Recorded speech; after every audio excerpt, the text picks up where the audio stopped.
Everyone আপোনালোক সকলোকে Assam learner চেনেলটোলৈ স্বাগতম জনাইছোঁ। আশা কৰিছোঁ আপোনালোক সকলো ভালে আছে।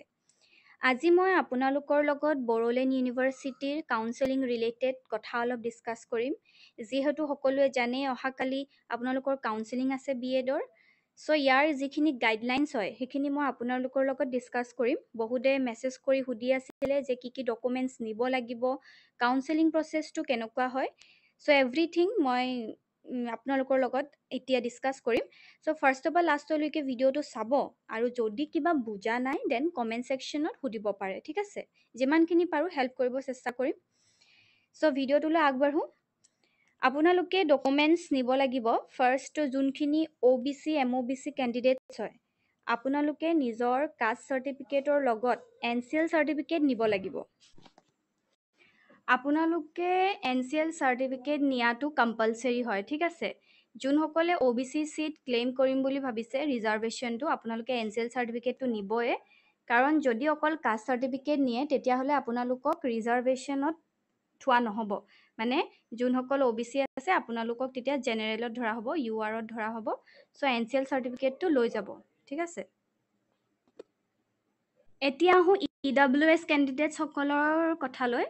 আপোনালোকৰ এটা গুড নিউজ আছে। গুড নিউজটো হৈছে যে যোনসকল EWS কেণ্ডিডেটছ হয়, আপোনালোকৰ এখন ভেলিড ইনকাম চাৰ্টিফিকেট থাকিলেই হ'ব। কোনো EWS চাৰ্টিফিকেটৰ দৰকাৰ নাই, যিহেতু EWS কেণ্ডিডেটসকলৰ EWS চাৰ্টিফিকেট আছে, জানে আপোনালোকে, হয়নে? চ' EWS চাৰ্টিফিকেটখন দৰকাৰ নাই। এইটো বহুত এটা ভাল কাম কৰিছে। মই আগত এনেকুৱা কৰা বেলেগত নাই দেখা। যোনসকল EWS কেণ্ডিডেটছ হয় চবকে চাৰ্টিফিকেটখন দৰকাৰ হয়। তাকো যিখিনি মানে আপোনাৰ যিটো ফাইনেন্সিয়েল ইয়েৰ হয় তাৰে EWSখন লাগে, মানে এক্সপায়াৰ হৈ গ'লেও একচেপ্ট নকৰে। কিন্তু ইয়াত এটা ভাল মানে ডিচিশ্যন দেখিছোঁ যে তেওঁলোকে ভেলিড ইনকাম চাৰ্টিফিকেট হ'লেও হ'ব বুলি কৈছে, ঠিক আছে। For EWS seats valid income certificate, that means আপোনালোকৰ চাৰ্টিফিকেটখন হ'লেই হ'ব। আৰু কিন্তু এটা কথা মনত ৰাখিব, EWS কেণ্ডিডেটছৰ কাৰণে বিল' 8 lakhs হ'লেহে EWS কনচিডাৰ কৰা হয়। বিল' 8 lakhs ইনকামটো যদি এনুৱেল ইনকামটো যদি বিল' 8 lakhs হয় তেতিয়াহ'লে EWS কনচিডাৰ কৰা হয়। আপোনালোকে সকলোৱে গম পায়ে যোনসকল EWS কেণ্ডিডেটছ আছে। চ' ইনকাম চাৰ্টিফিকেটতো বিল' 8 lakhs থাকিব লাগিব। তেতিয়া সেই ইনকাম চাৰ্টিফিকেটখনে EWS চাৰ্টিফিকেট বুলি ধৰা হ'ব আৰু আপোনালোকে নিজৰ চিটটো ক্লেইম কৰিব পাৰিব, ঠিক আছে। নেক্সট চাওক, ST সকলৰ কাৰণে আপোনালোকৰো কাষ্ট চাৰ্টিফিকেট দৰকাৰ হ'ব। ST ষ্টুডেণ্টছৰ কাৰণে আমি এইকেইটা ক'লোঁ। ST খিনিৰ কাৰণেও ST চাৰ্টিফিকেট লাগিব। হিলছৰ কাৰণেও একে, issued within the state of Assam. Then SC সকলৰ কাৰণে S চাৰ্টিফিকেট আৰু PWD কাৰণে PWD চাৰ্টিফিকেট। এইখিনি আছিলে ডকুমেণ্টছ আপোনালোকে নিব লাগিব। লগত এইটো চাই লওক পইণ্টটো, 4 নম্বৰটো, The candidates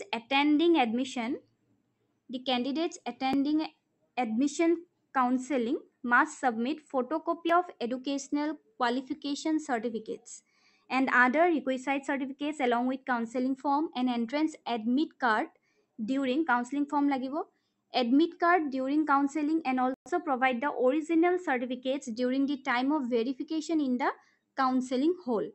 কথাটো এইটো কৈছে আপোনালোকক ফটোকপি লাগিব। তাৰ মানে এডুকেশ্যনেল কোৱালিফিকেশ্যন যি আছে, ক্লাছ 10 পাছৰ যিখিনি ডকুমেণ্টছ আছে, ধৰি লোৱা আপোনালোকৰ পাছ চাৰ্টিফিকেট, মাৰ্কশ্বিট, দেন HSৰ পাছ চাৰ্টিফিকেট, মাৰ্কশ্বিট, তাৰপিছত গ্ৰেজুৱেশ্যন কৰা সকলৰ গ্ৰেজুৱেশ্যনটো হ'বই লাগিব BEd কৰিবলৈ গৈছে যেতিয়া।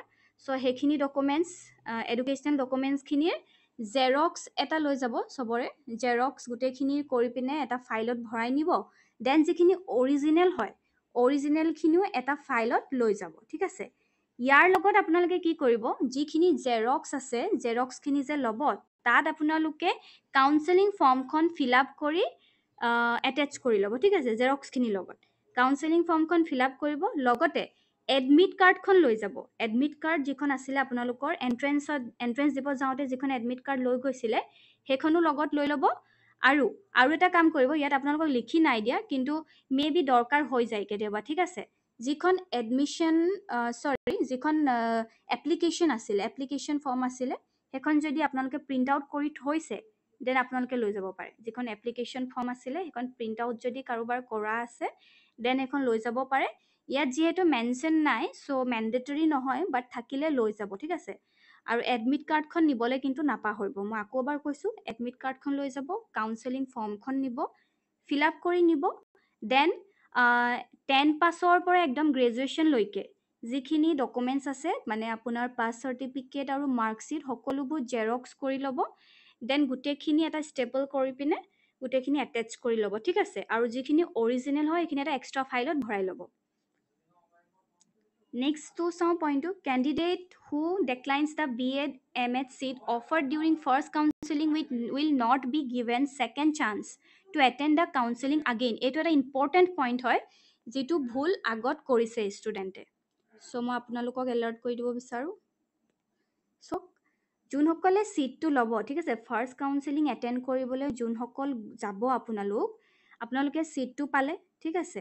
ছিটটো পোৱাৰ পাছত তেওঁলোকে আকৌ ছেকেণ্ড কাউন্সেলিং কৰিব নোৱাৰে। ছেকেণ্ড কাউন্সেলিঙত আপোনালোকে এলিজিবল নহয়, যাব নোৱাৰে, এটেণ্ড কৰিব নোৱাৰে। যিসকলে ফাৰ্ষ্ট কাউন্সেলিঙত এনেকুৱা কৰে, কিছুমানে এডমিশ্যন ল'ব নোৱাৰে, কিছুমান ডকুমেণ্টছ কিবা কিবি খেলি মেলি হৈ থাকে, চ' উভতি আহে। তো কিন্তু সেইটো নহ'ব। আপোনালোকে ফাৰ্ষ্ট কাউন্সেলিং এটেণ্ড কৰিছে, চ' আপোনালোকে ছেকেণ্ড কাউন্সেলিং কৰিব নোৱাৰে। সেইকাৰণে কৈছোঁ, নিজৰ ডকুমেণ্টছ পূৰা ভালকৈ লৈ যাব। আৰু এটা কাউন্সেলিং ফিজ লয়, ঠিক আছে। কাউন্সেলিং এটা ফিজ লয়, আপোনালোকে ফিজটো লৈ যাব।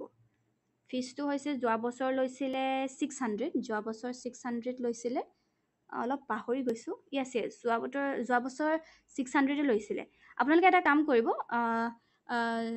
1000 এটা লৈ যাব, ঠিক আছে। তাতে কিমান লয় ক'ব নোৱাৰে, মে বি বাঢ়িবও পাৰে। চ' 1000 এটা লৈ যাব, যাতে একো প্ৰব্লেম নহয়। সিমানটো মাজতে ফিজটো ল'ব, কাউন্সেলিং ফিজটো। চ' এইখিনি কথা আপোনালোকে মনত ৰাখিব আৰু ভালকৈ যাব, গোটেই ডকুমেণ্টছখিনি ৰেডি কৰি যাব। আৰু এনেকুৱা নকৰিব মানে যে কিবা খেলি মেলি হ'লে আকৌ মই ছেকেণ্ড কাউন্সেলিং কৰিম, একো চান্স নিদিয়ে। বিকজ কেণ্ডিডেটছ বহুত আছে, আৰু যোনসকলে ছিট পাইছে, যাৰ ভাল মাৰ্কছ আছে, তেওঁলোকক কৈছোঁ ছিটটো এনেই হেৰাই নিদিব নিজৰ সৰু সৰু ভুলৰ কাৰণে। লাষ্ট পইণ্টটো একেবাৰে চাই লওক। In case there is gap, the maximum permissible period 5 years। এইটো মনত ৰাখিব। যোনসকলে গ্ৰেজুৱেশ্যন কৰাৰ পাছত 5 বছৰ, মেক্সিমাম হৈছে 5 years। 5 years যদি কাৰোবাৰ গেপ আছে, দেন আপোনালোকক BEd কৰিবলৈ দিব। কিন্তু যদি 5 years ক্ৰছ কৰিছে আপোনালোকে, ছাপ'জ 6 years হৈছে আপোনালোকৰ গেপটো, দেন আপোনালোকক কনচিডাৰ কৰা নহ'ব। কোনোবাই যদি এণ্ট্ৰেঞ্চো দিছে, পাছো হৈছে, তেতিয়াও আপোনালোকে কাউন্সেলিঙত কিন্তু মানে কেঞ্চেল কৰি দিয়া হ'ব, আপোনালোকে এডমিশ্যন নাপায়। চ' এইটো কথাও মনত ৰাখিব যে গেপ পিৰিয়ডটো কিমান দি দিছে তেওঁলোকে। আৰু বাকী আপোনালোকে এইখিনি চাই লওক আৰু গোটেই নটিচটো, ঠিক আছে। মই হোৱাটছএপ গ্ৰুপত দি দিম, আপোনালোকে জইন হৈ ল'ব। মই ডেছক্ৰিপশ্যনতো লিংকটো দি দিম আপোনালোকৰ গ্ৰুপৰ, যাতে গোটেইখিনি ইনফৰ্মেশ্যন তাত দিবলৈ ভাল হয়। যিহেতু ইয়াত কিবা PDF দিবলৈও মই দিগদাৰ পাম, মানে তেনেকুৱাতো কোনো একো হেৰি নাই PDF দিবলৈ। চ' যেনেকুৱাই যি নহওক, মই হোৱাটছএপ গ্ৰুপত হেল্প কৰিব ট্ৰাই কৰিম। তাত বেছি কেণ্ডিডেটছ নাই, কাৰণ মই এতিয়ালৈকে মানে মেডিকেল কৰ্চৰ লগতে ৰিলেটেড হৈ আছোঁ, চ' তেওঁলোককে হেল্প কৰি আছোঁ। সেইকাৰণে আপোনালোকে জইন হৈ ল'ব, আৰু কিবা যদি ডাউট থাকে মোক সুধিব পাৰে। অ'কে, ডেটটো চাই ল'ব। চবৰে কেণ্ডিডেটছৰ ৰোল নাম্বাৰখিনি আছে, সেইটো PDF লাগিলেও মই দি দিম। আৰু কাউন্সেলিং ফৰ্মখন দি দিম। আপোনালোকক এবাৰ দেখাই দিওঁ, মই কাউন্সেলিং ফৰ্মখন এবাৰ দেখাই দিওঁ। কোনোবাই যদি কিবা ফিল আপ কৰিব পৰা নাই, চাই ল'ব পাৰে, ঠিক আছে। এইখন চাওক, কাউন্সেলিং ফৰ্ম। নিজৰ নামটো লিখিব ইয়াত, ফাদাৰ্ছ নেম, মাদাৰ্ছ নেম, এইখিনিতো আপোনালোকে জানিবই। আৰু কাষ্টটো লিখি ল'ব, ওপৰত টিক দি দিব, বা ইয়াত ছাইডত লিখিবও পাৰে আপোনালোকে। ছাপ'জ OBC হয় যদি OBC, EWS হ'লে EWS, ওপৰত টিকটো দি ল'ব। দি লৈ পিনে ইয়াত OBCটো দি ল'লে, দেন লিখি দিব ইয়াত। পাৰ্মানেণ্ট এড্ৰেছটো ভালকৈ লিখিব, যাৰ ডকুমেণ্টছত যেনেকৈ এড্ৰেছ আছে তেনেকৈ লিখিব। আৰু 6 নম্বৰটো দিছে name of the institute, last attendant, আপোনালোকৰ যিখন লাষ্ট ইনষ্টিটিউট আছিলে, গ্ৰেজুৱেশ্যন য'ৰ পৰা কৰিছিলে, আপোনালোকে সেইটো নাম দি দিব ইনষ্টিটিউটৰ।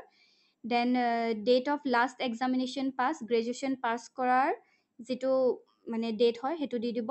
B.Ed এণ্ট্ৰেন্স ৰোল নাম্বাৰ, এডমিটতে আছে ৰোল নাম্বাৰটো ইয়াত লিখি দিব।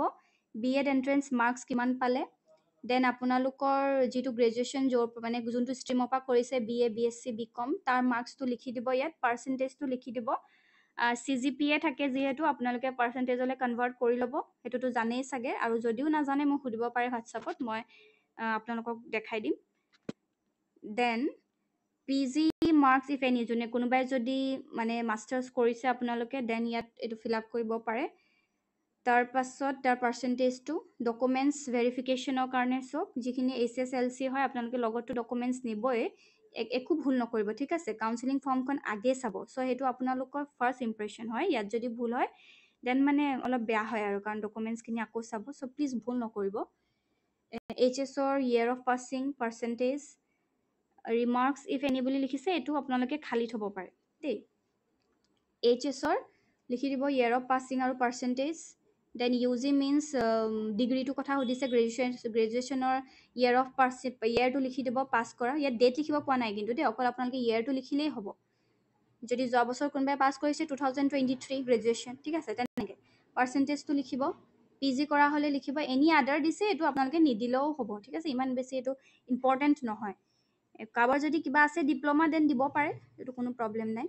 দেন কাষ্ট ইনকাম এনচেল ডিটেইলছ এইখিনি দিছে যে, আপোনালোকে যদি কাষ্ট চাৰ্টিফিকেট আছে দেন ওপৰত টিক দিব, আৰু ইয়াত ডেট অফ ইছ্যু লিখিব, কিমান দিনলৈকে ভেলিডিটি আছে সেইটো লিখিব, ঠিক আছে। EWSৰ আপোনালোকৰ EWS চাৰ্টিফিকেট নালাগে, যিহেতু ইনকামখন লাগে, ইনকামখন কেতিয়া ইছ্যু কৰিলে ডেটটো, আৰু কিমান এবছৰে থাকে ইনিউ ভেলিডিটি, চ' সেইটো লিখি দিব পাৰে।